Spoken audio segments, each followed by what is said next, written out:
Un día un periodista se encontró con la Madre Teresa de Calcuta, que todos conocemos, y le preguntó a esta periodista: Madre Teresa, usted que es una mujer influyente en el mundo y reconocida a nivel eclesial, a nivel religioso, a nivel social, ¿a usted no ha pensado nunca en ser sacerdote?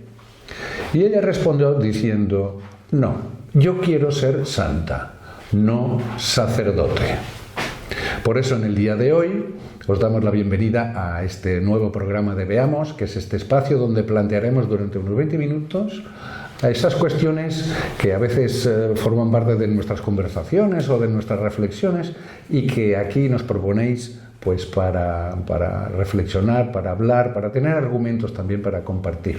Por eso en el día de hoy, a petición de Lucía, precisamente, hoy queremos tratar este tema: el papel de la mujer en el Evangelio, en la Iglesia y también en el mundo. Veamos.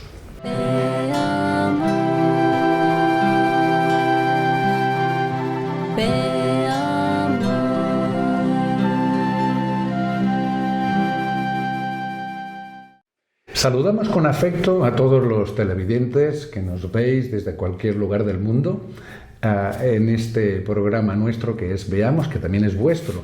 Y es vuestro también porque nos proponéis de cuando en cuando estos temas que son parte de vuestras inquietudes, de vuestras conversaciones, de vuestras quizá incluso dudas, y que aquí podemos aclararlos entre unos y otros. Por eso, como decíamos al principio, Lucía nos proponía este tema del papel de la mujer, también el tema de la ordenación sacerdotal de las mujeres. Pero para poder entender bien este tema, sería interesante que con la ayuda del Padre Enrique veamos qué dice Jesús, qué dicen los Evangelios, cómo vive la Iglesia, digamos, el ministerio sacerdotal, el papel de la mujer.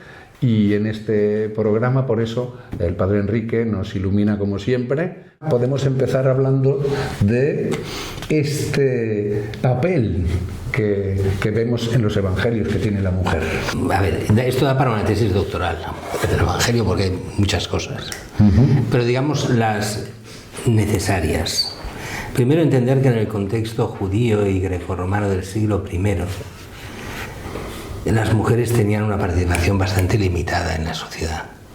De hecho, por ejemplo, en el mundo cultural judío, las mujeres hablar en público a personas no conocidas, a hombres sobre todo, era difícil, no estaba bien visto. El mundo externo era más mundo de hombres, el mundo familiar era más mundo de mujeres. Entonces, en ese sentido, las mujeres estaban un poco a nivel social, no mal vistas, eran necesarias como en todas partes, claro, pero quedaban un poco más ocultas respecto a lo que es la vida social. Sí, porque recordamos, por ejemplo, nuestros televidentes, que cuando Jesús habla con la samaritana, los apóstoles que habían ido al pueblo a proveerse, y mientras tanto tiene el diálogo de Jesús con la samaritana, pues cuando vuelven los apóstoles, dice el evangelista, se sorprenden de que Jesús esté hablando con una mujer y a solas. Sí, y esto pasaba mucho en el mundo judío, aunque la samaritana no es mundo judío, porque habían sido israelitas los samaritanos, pero eran como una secta aparte en ese momento. Habían sido el reino del norte, pero se habían ido separando cada vez más de los judíos, pero en origen eran lo mismo, muy en origen. Entonces, digamos, ¿qué hace Jesús diferente a su época? Pues primero, que dialoga públicamente con las mujeres, en público, cosa que normalmente no se quería hacer. Los hombres que hablaban con los hombres, las mujeres con las mujeres. Pues no. Jesús habla públicamente, un ejemplo claro es este, pero hay muchos más ejemplos. Habían todas aquellas mujeres que también seguían a Jesús, y también Jesús entonces tiene discípulas. Y eran discípulas, no eran como algunos piensan simplemente acompañantes, sino discípulas, y entre ellas pues desde María Magdalena a cualquier otra mujer. Nos habla de la mujer de Cusa, nos habla de varias mujeres en el Evangelio, nos habla a veces de María que también va, a veces las otras Marías, las que están al pie de la cruz, muchas. Nos dice incluso que la mantenían, algunas de estas mujeres mantenían a Jesús también económicamente con sus bienes. O sea, tanto es decir Jesús como decir a los apóstoles, Claro. porque todo iba junto. O sea que, bueno, también hace una cosa un poco extraña cuando en un mundo de hombres poner a una mujer como ejemplo de fe. Recordemos la mujer sirofenicia a la cual Jesús casi insulta, porque cuando le pide es una extranjera, o sea, para el pueblo de Israel, y le dice, no es bueno que los perros coman la comida de los hijos. Exactamente. Sí, sí. Y los perros eran los no judíos. Y ella responderá diciendo, sí, pero también los perros comen las migajas que caen de la mesa de los amos. Qué grande es tu fe, le dirá Jesús. Lo pone ejemplo de fe, claro. De fe. Casi como diciendo, no he encontrado este tipo de fe en Israel. ¿No? Entonces dices, alabar a una mujer y encima extranjera, sirofenicia, que no es judía, bueno, pues tiene mucho mérito. Y dejar que hablen y todo en un mundo de hombres de aquella época, pues tiene. Les confía también anuncios importantes. Recordemos María Magdalena y otras mujeres que van a ver a los apóstoles, pero sobre todo María Magdalena, a anunciarles Jesús resucitado. Primero la tumba vacía y después Jesús resucitado. No, y además se lo dice a Magdalena, y decir Sí. a mis discípulos. Las hace, por eso dirá Santo Tomás y después los papas, por eso Jesús la hace apóstol. Apóstol, ¿eh? Pero apóstol de los apóstoles, no apóstol del grupo de los 12, sino la apóstol de los apóstoles. Apóstol quiere decir el anunciador, el que anuncia a los apóstoles la resurrección. ¿Y cómo se lo pagan los apóstoles? Pues Que no se lo creen. Entonces, eso también hay que decirlo así. Es decir, podemos decir que respecto al momento cultural, realmente Jesús rompe. Rompe, pero es que yo diría que en ese momento cultural hay uno que rompe más que Jesús, que es Dios mismo, Padre, Hijo y Espíritu Santo, la Trinidad misma, cuando por medio del ángel se presenta a María. Claro, decirle a María que será madre, que acepte el papel que le da, que será la madre del Altísimo, ¿qué? O sea, está pidiendo permiso a una mujer para salvar al mundo. Y eso lo hace Dios. Con la cantidad de personas importantes y ilustradas que tenía el Sanedrín y todo. Bueno, aquí yo siempre pongo un ejemplo un poco bestia, así, déjamelo decir, que es, ¿cómo es posible que hay un momento que es cuando la Virgen habla con Santa Isabel? Sí. Y Santa Isabel tiene su hijo en su seno, San Juan Bautista, y María lleva ya en su seno a Jesús. Del misterio de la salvación de Dios solo ellas dos lo saben. Nadie más sabe nada. Sí. Solo María, dos mujeres, y dos mujeres más desconocidas que nadie. Ahora son conocidas, pero en aquella época no había nadie que las conociera más que los vecinos de casa y los familiares, ¿no? Pues resulta que ellas dos eran las únicas a saber del misterio enorme de la salvación del mundo y del Mesías que viene y del plan de Dios. Y los importantes de este mundo, los políticos, todo lo que era la parte religiosa, los sumos sacerdotes, todos los que eran desde los políticos de Roma, toda la gente rica, nadie sabía nada. Y sin embargo estas dos mujeres dominaban todo el misterio, ellas solitas, y de ellas vendrá la salvación del mundo. Claro, eso dices, ay, las mujeres no cuentan nada. Pero si Dios les confía todo el misterio a ellas. Si no fuera por ellas, nada de nada. Bueno, entonces, por eso María ocupa la parte central de la encarnación, o sea, del plan de Dios. Los protestantes muchas veces tienen la manía de coger a María como si fuera, o de explicar a María como si fuera simplemente un instrumento. Pero instrumento no estaría mal, todos somos instrumentos de la gracia, claro. Hasta ahí no estaría mal, pero no. Es la mentalidad de decir, como esto es un instrumento para escribir, pues Dios usa María y una vez usada se tira, no sirve. O sea, ya ha hecho su trabajo, María no es nadie, es solo ese instrumento que era necesario para la salvación, así que ya ha hecho su trabajo. Claro, nosotros lo vemos de forma diferente. El católico ve como María ha sido un instrumento de nuestro Señor, pero como su madre. No va a ser tirada. No como para despreciar diciendo has sido un instrumento. No. Dios ha querido que tú seas la madre del Señor. Dios ha querido que tú seas su madre, que María sea su madre. Entonces, en ese sentido, María tiene toda la importancia como la reina madre en el cielo, ¿me explico? Entonces, claro, María pasa una importancia sublime. Y así es como sale en el Evangelio. Recordemos, por ejemplo, las bodas de Caná, que sale ella como aquella que realmente está al servicio del Señor y pide a todos que estén a su servicio. Haced lo que Él os diga. Claro. Esa frase es la vocación de María, llevarnos todos a Cristo. Bueno, pues esa mentalidad que no entienden los protestantes, pero que es la mentalidad nuestra. María ocupa el lugar central, es el modelo de fe, ella es la que ha creído. Bienaventurada tú que has creído, dirá Santa Isabel a María, y María dirá con el Magnificat, todas las generaciones me llamarán bienaventurada. Estos son los problemas de los protestantes. ¿La llamáis bienaventurada a la Virgen? Porque todas las generaciones lo han de hacer, por profecía, inspirada por el Espíritu Santo. Digo, eso se ha de cumplir. Los católicos lo cumplimos, los ortodoxos lo cumplen. ¿Y los protestantes? Lo han de cumplir si quieren ser cristianos. Si no, no serán cristianos. Bueno.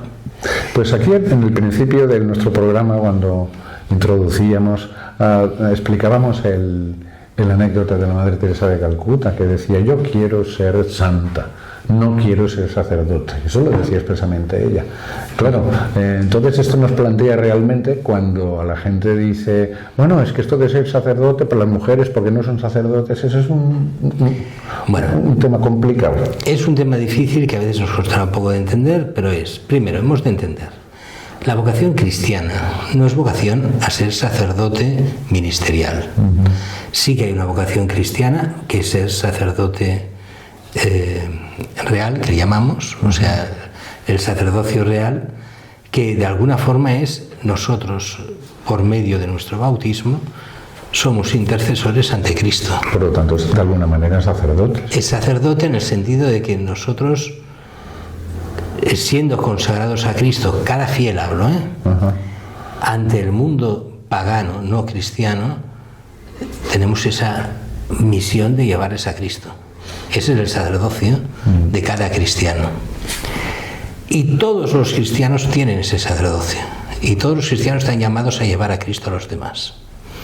Ahora bien, otra cosa es el sacerdocio ministerial. El sacerdocio ministerial es tomar sobre sí, por voluntad de la Iglesia y por llamado de la Iglesia, lo que es llevar sobre sí la misión de ser Cristo cabeza en el mundo, dándonos los sacramentos y su palabra. Eso es propio de unos elegidos. Y Cristo eligió en eso a los apóstoles. Y los apóstoles nos dieron sus sucesores, los obispos. Y con cada obispo los presbíteros.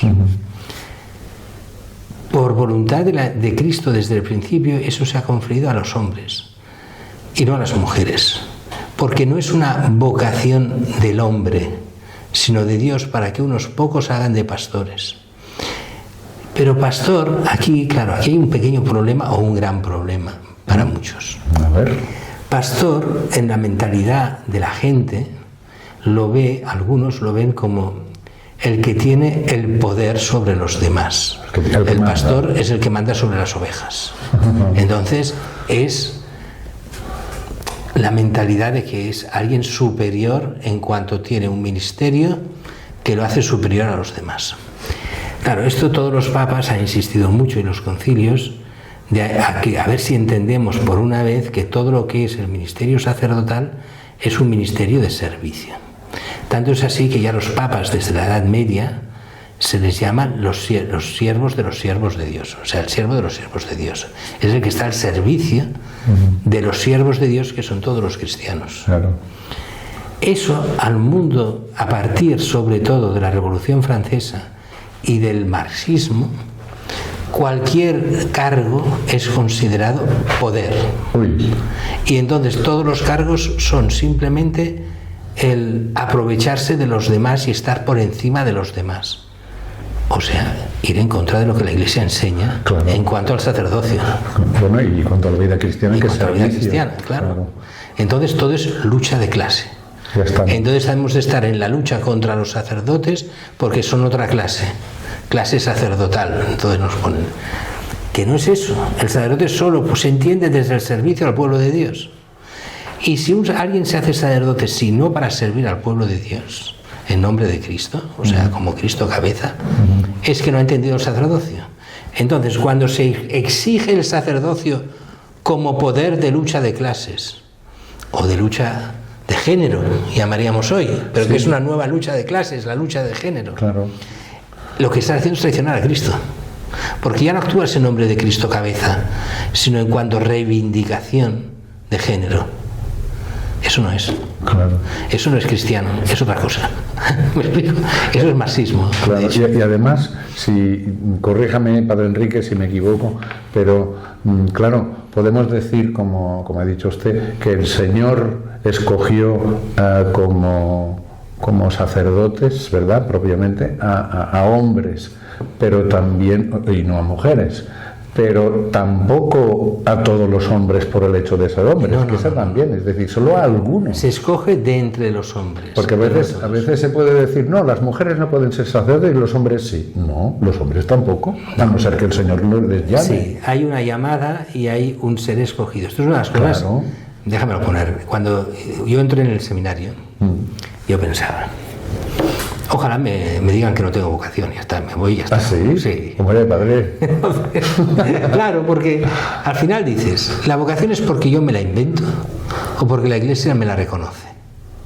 Si la Iglesia me la reconoce, entonces en el momento en que esté ordenado no puedo dudar de mi vocación. Oh, claro. Pero mientras no me la acepte la Iglesia, yo la pongo en duda. Y en el momento que la Iglesia me diga, oye, tú no vales para esto, gracias, buenas noches. Claro. Y me voy. ¿Me explico? Yo me acuerdo una vez en el seminario, en la portería del seminario, que ahí venía gente a preguntar cosas y lo que fuera, se presentó uno que decía, oiga, ¿qué tengo que hacer para sacarme el carnet de cura? Y dices, este no ha entendido nada. No. Es como si fuera a conducir coches, ¿no? Sí, me hago un curso y me saco aquí el cursillo. Mira, esto yo recuerdo cuando yo estaba en Roma estudiando. Recuerdo ir en el autobús y se me acerca uno enfadadísimo estaba porque le habían expulsado de su seminario. Uy. Yo tengo derecho a ser cura. No tienes derecho a ser cura. Claro. No, porque yo tengo derecho, no tienes derecho. No fue la forma de entenderlo, no podía entenderlo. No hay un derecho a ser cura. Simplemente hay uno que cree que Dios quiere que seas cura, te presentas, la Iglesia empiezas a prepararte a ver si eso es para ti o no es para ti, y la Iglesia te dirá, oye, mira, Dios no te está llamando a esto, eso te lo has inventado tú porque no tienes ni las características, ni la capacidad, ni nada. Y a otro que le dirá, pues tú sí, pues muy bien, pues al que sí, sí, y al que no, no. Claro. Entonces cada uno hace el discernimiento junto con la Iglesia para ver si realmente tú eres llamado para esto o no lo eres llamado. Claro, eso a mucha gente le cuesta entender porque la gente está en esa mentalidad de yo tengo derecho a ser lo que yo quiera, yo me hago a mí mismo. Si yo quiero ser cura, ¿por quién me lo ha de negar? Porque si yo quiero ser ingeniero, ¿quién me lo va a negar? Pues mira, porque no eres capaz de estudiar y no podrás llegar nunca a ser ingeniero. No sé si me explico. Bueno, pero no es por estudios. Porque aquí hay cosas muy curiosas en esto del sacerdocio. Hay gente muy cortita que no estudia ni tiene capacidad de estudio y llega a ser sacerdote porque tiene otras cosas que le suplen al estudio. Yo recordaré siempre uno que teníamos en el seminario que había entrado mayor y tal, negado para los estudios. Este había sido funcionario del Ayuntamiento de Roma y entonces como era neocatecumenal, entró en los neocatecumenales, era soltero y creyó que Dios lo llamaba a ser sacerdote y bueno, se dormía en las clases, no era capaz de seguir, pero era muy buena persona. Y no solo era buena persona, sino realmente quería a la gente, lo hacía bien en su apostolado, solo que para estudiar no servía. Para eso no, pero para lo demás sí. Bueno, suplicaba a los profesores que la aprobasen como fuera, porque él solo quería ser cura, no quería tener títulos ni esas cosas ni nada. Bueno, el caso es que al final fue cura y fue un buen cura, quiero decir. ¿Ves? Pero a nivel de estudios, cero. Entonces no es cuestión de saber mucho, tener capacidades de estudio. Es simplemente que Dios te llame de verdad y que eso se vea en la práctica, que realmente hay vocación para eso.